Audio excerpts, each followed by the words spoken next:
dokter. Ini nanti dikat dulu. Sikat giginya di mana? Di dental. Oke, hai sahabat RSKGM, assalamualaikum warahmatullahi wabarakatuh. Kembali lagi bersama kita di podcast RSKGM Starkes seputar kesehatan. Saat ini saya sudah bersama narasumber kita nih, ahli dari spesialis periodonti. Ada Dokter Zafari. Hai dokter. Sebelumnya apa kabar nih dokter? Alhamdulillah, Mbak. Alhamdulillah.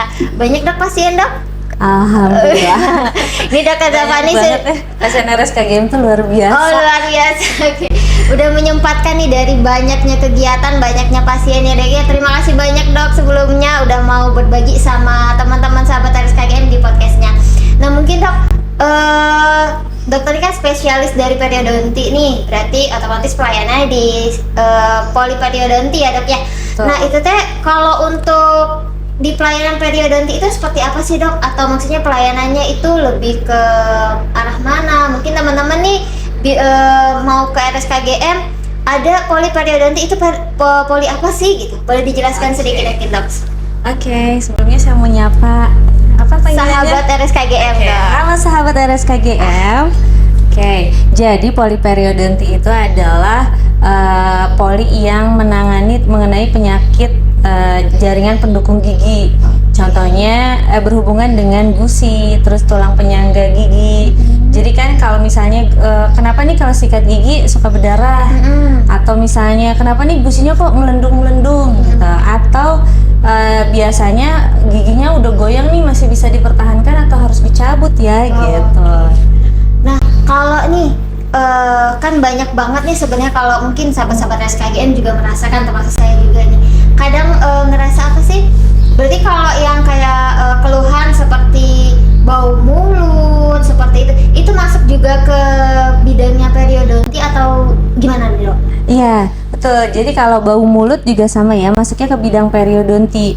Karena salah satu penyebab bau mulut itu kan karang gigi ya. Oke, Gitu. karang gigi. Oh, berarti yang sering banget nih ya kita rasakan karang gigi, banyak karang giginya sering seperti itu ya. Kita sering maksudnya kadang kebanyakan kita itu ngejudge orang, banyak karang gigi padahal belum tentu karang gigi atau seperti apa. Nah, kalau karang gigi sendiri itu seperti apa sih dok sebenarnya gitu? Oke, jadi karang gigi itu adalah berasal dari plak yang termineralisasi gitu. Jadi kayak plaknya mengeras lama-kelamaan jadi karang gigi. Plak itu dari mana sih gitu?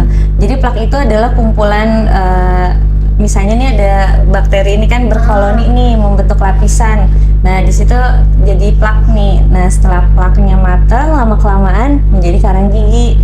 Jadi kalau misalnya udah nempel di gigi, terus semakin lama semakin ke dalam, kayak misalnya tulang, harusnya kan akar gigi ini tertanam nih di dalam tulang. Nah kalau misalnya karang gigi masuk, terus lama kelamaan merusak tulangnya, jadi akan goyang giginya lama kelamaan gitu. Mungkin itu berarti asal muasalnya dari sisa makanan ya dok ya? Bisa dari sisa makanan. Sisa makanan yang mungkin kita membersihkannya tidak sesuai sama prosedur atau seperti ya, apa gitu betul. Yang Jadi pada akhirnya jadi plak tadi. Iya betul. Oke. Tuh teman-teman berarti harus tahu juga ya dok ya kalau cara menyikat gigi yang benar itu seperti apa, seperti biar nggak jadi si karang gigi itu ya dok ya. Iya betul. Nah kalau udah jadi karang gigi itu sebenarnya bisa dibersihin nggak sih dok? Oh bisa, tapi kalau karang gigi tidak cukup menggunakan sikat gigi, jadi harus menggunakan alat tertentu, dan itu alatnya ada di dokter gigi yang Itu pakai. yang dinamain scaling itu bukan sih dok? Betul, namanya scaling, membersihkan karang gigi.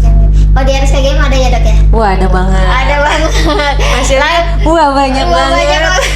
Itu udah spesialis sekali kayaknya dokternya Iya. untuk pembersihan karang gigi nih ya. Iya. Maksudnya banyak pasiennya gitu ya. Iya banyak banget, kayaknya pasiennya tuh kayak apa ya? Kayaknya udah banyak yang mulai sadar kayaknya ya. Mulai dari keluhannya nafasnya nggak enak, terus udah gitu kenapa giginya goyang atau gusinya kenapa kesenggol sikat aja berdarah gitu. Oh berarti penyebab atau asal muasalnya itu sebenarnya dari karang gigi dok. Untuk yang seperti bau mulut atau gigi kita goyang itu sebenarnya awalnya dari karang gigi. Ya betul. Oh berarti perlu sekali ya dok ya kita aware gitu ya, peduli kalau udah mulai ngerasa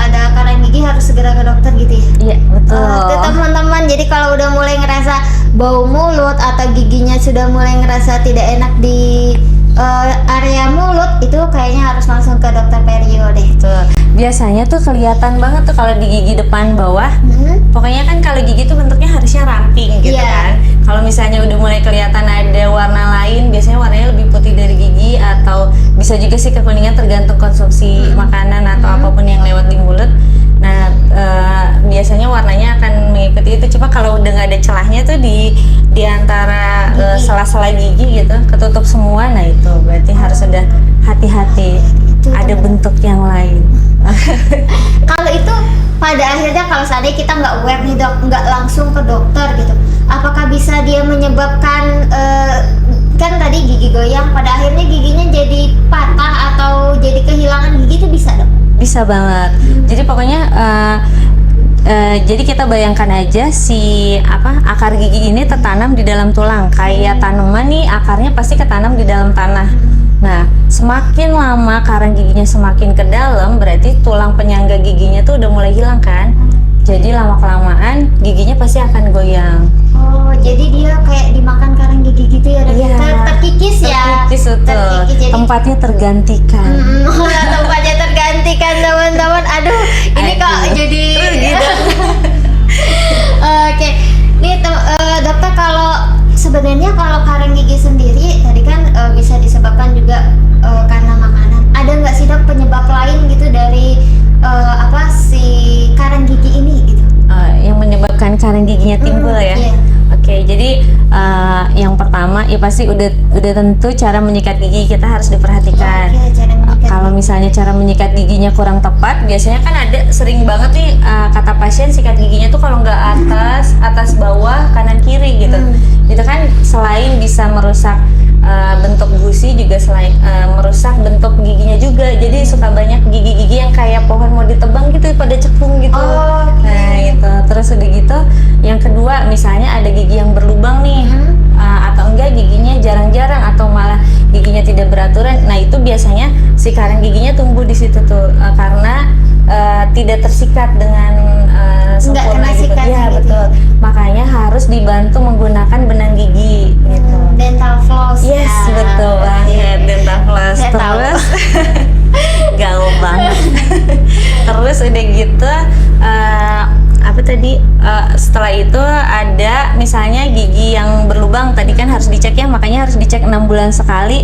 Itu untuk evaluasi jaringan nih, apakah karang giginya udah munculnya tadi selain karena ada lubang atau enggak misalnya ada sisa akar. Sisa akar itu yang didiamkan biasanya juga tempat sisa-sisa makanan tidak tersikat, dia nyangkut di situ. Atau misalnya ditambal, misalnya kitanya juga kurang merawat giginya, nanti ada lubang di bawah tambalan namanya karies sekunder. Bisa juga. Terus biasanya tuh nyempil masuknya dari pinggir, biasanya ada tempat makanan suka nyelip di situ tuh. Nah itu biasanya udah mulai ada cekungan giginya di situ. Terus misalnya yang menyebabkan karang giginya tumbuh, suka minum misalnya ya minuman yang berwarna gitu, atau enggak minum teh atau kopi. Nah itu biasanya kita harus bilas pakai air mineral lagi. Oh, jadi setelah kita minum teh atau kopi atau minuman berwarna itu harusnya kita kumur-kumur mungkin ya, Yes, kumur-kumur betul. pakai air biasa seperti itu. Iya betul banget. Soalnya kan nanti ada stain nih, atau enggak misalnya di perokok. Nah biasanya kan ada stainnya, warnanya warna coklat kayak gitu-gitu. Nah itu tuh jadi wadah buat karang giginya tumbuh di situ. Oke, tuh teman-teman, ternyata kita karang gigi itu kita baru tahu bahwa bukan hanya dari makanan tapi juga dari pola kebiasaan ya dok ya. Betul Pola sekali. Tadi udah ada tips nih, tips yang mungkin sangat berharga buat teman-teman. Ternyata kalau kita habis ngopi, habis ngeteh, kan anak-anak zaman sekarang hits ya dok ya. Iya. Ngopi dulu yuk. Tapi habis ngopi biasanya malah ngerokok gitu ya dok ya. Nah lanjut lagi. Lanjut lagi. Maka seharusnya untuk mencegah karang gigi itu habis ngopi itu malah harusnya kumur-kumur ya Iya, dok ya. betul. Oh pantesan nih dok, kadang yang habis minum kopi hawanya jadi beda gitu ya. Iya. Oke. Oh iya, terus lidah juga jangan lupa disikat, karena kan nyempel juga di situ di lidah juga. Oke, jadi ketika kita sikat gigi berarti bukan cuma sikat gigi aja ya dok, tapi Iya. lidahnya juga Disikat juga, ya. betul. Biasanya pakai benar nggak sih dok kalau pakai di belakang sikat gigi ya? Iya iya iya, ada bagian belakangnya yang sikat gigi itu boleh. Atau kalau misalnya nih lagi kepepet banget di tempat yang di mana Iya, gitu tidak- agak nggak susah bawa sikat akses gigi ya, gitu. ha? Atau cuma punya sikat gigi aja bisa pakai sikatnya. Nanti setelah sikat gigi selesai dibilas dulu nih, dicuci sikatnya, terus habis itu baru disikat dari belakang ke depan gerakannya. Oh, dari belakang ke depan. Iya, dari dalam keluar pokoknya nggak boleh bolak-balik. Nanti setelah itu dibilas dulu, disikat lagi gitu. Oke, Dok, kita dari tadi kan kita berbicaranya kebanyakan apa namanya? Karena cara sikat gigi gitu. Mungkin boleh nih Dok tips kepada teman-teman nih, sikat gigi sebenarnya yang benar itu seperti apa sih Dok? Karena kan dari dulu teh banyak sekali nih kanan kiri yang benar, atas bawah yang benar gitu. Sebenarnya untuk kita mencegah karang gigi ini kan juga dari sikat gigi yang benar ya Dok ya. Mungkin bisa praktekin sama teman-teman Dok. Sikat gigi yang benar itu seperti apa sih? Oke, kita cari sikatnya dulu. Ada sikat gigi ya? Sikat giginya ada teman-teman? Atau segini-gini aja? Oke, nanti setelah berbicara kita bahas yang lain dulu ya, Kak Dok.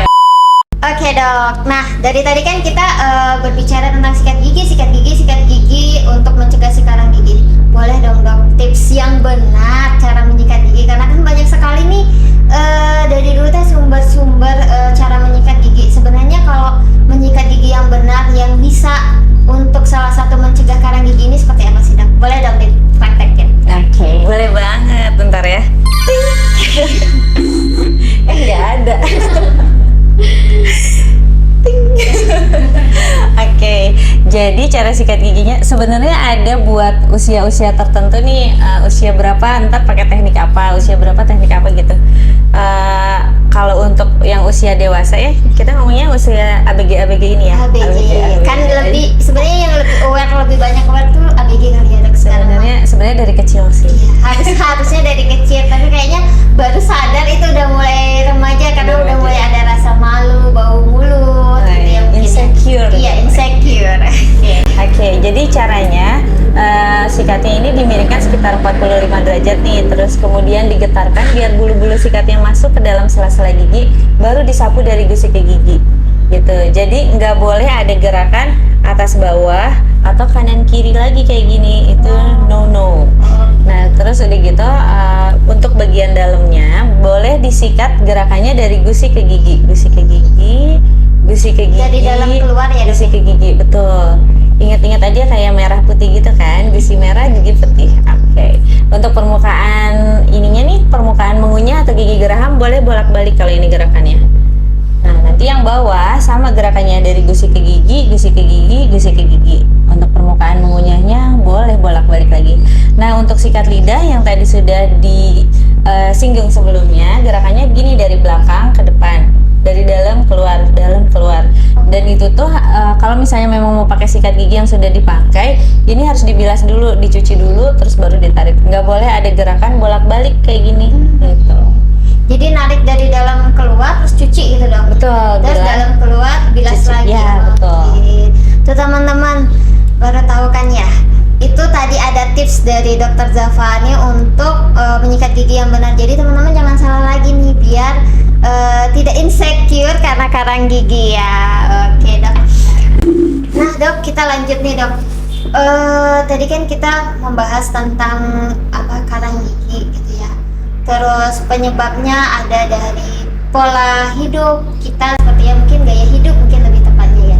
Nah kalau nih biasanya itu kan kalau penyakit-penyakit gitu ya, itu kan biasanya satu penyakit dengan penyakit yang lain biasanya ada keterkaitan. Nah kalau dari segi karang gigi ini sendiri ada nggak sih Dok keterkaitan dengan penyakit lain? Oke, ada banget. Ada banget. Oke, jadi Baru tahu nih, ini info baru nih. Oke, jadi karang gigi itu kan sebetulnya kan dipengaruhi oleh dua faktor nih, dari dalam mulut kita sendiri dan dari luar badan kita.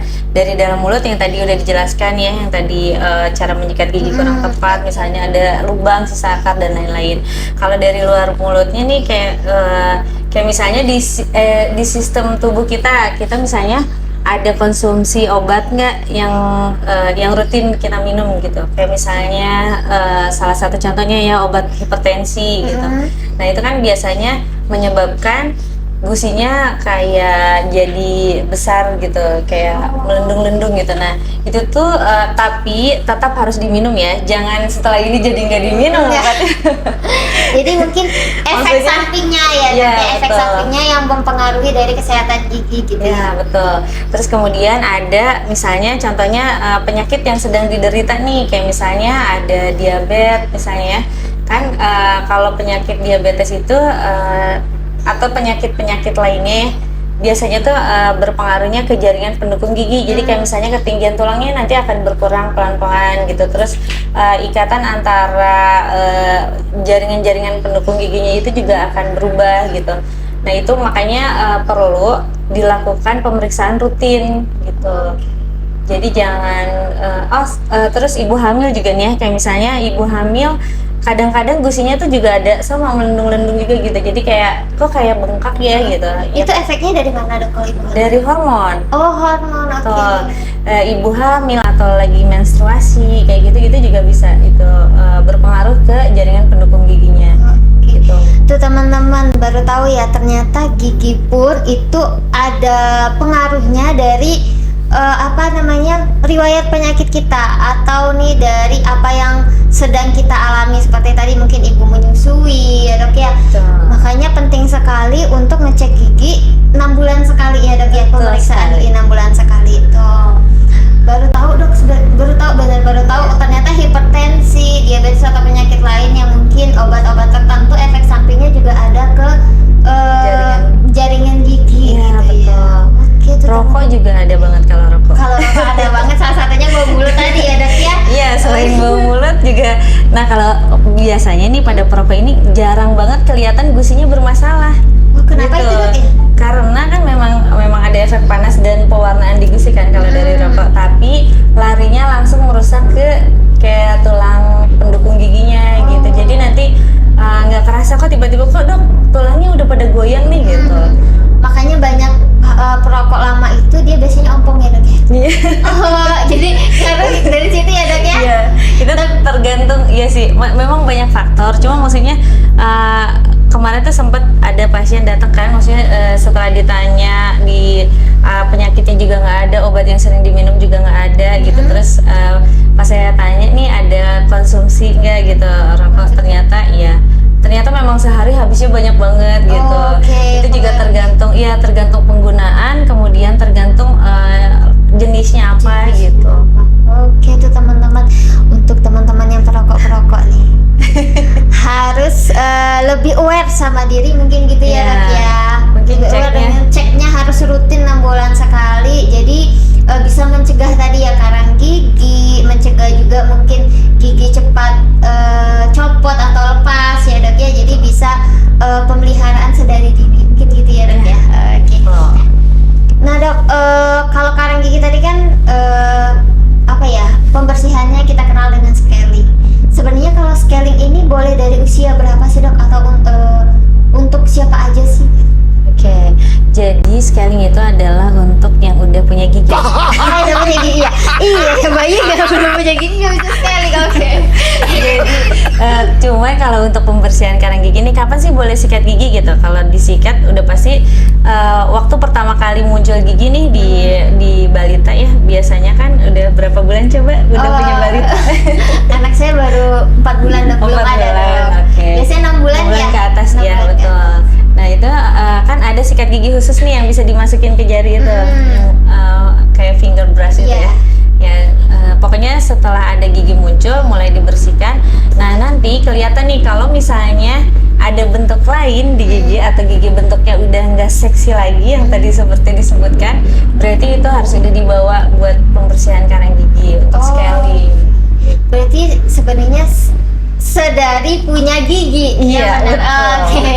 Sedari punya gigi harus disikat. harus disikat. Kalau udah ada bentuk lain giginya, Harus dibersihkan Iya, ya. betul. Oke. Berarti sebenarnya resiko untuk punya karang gigi ini sedari kecil ya dok ya.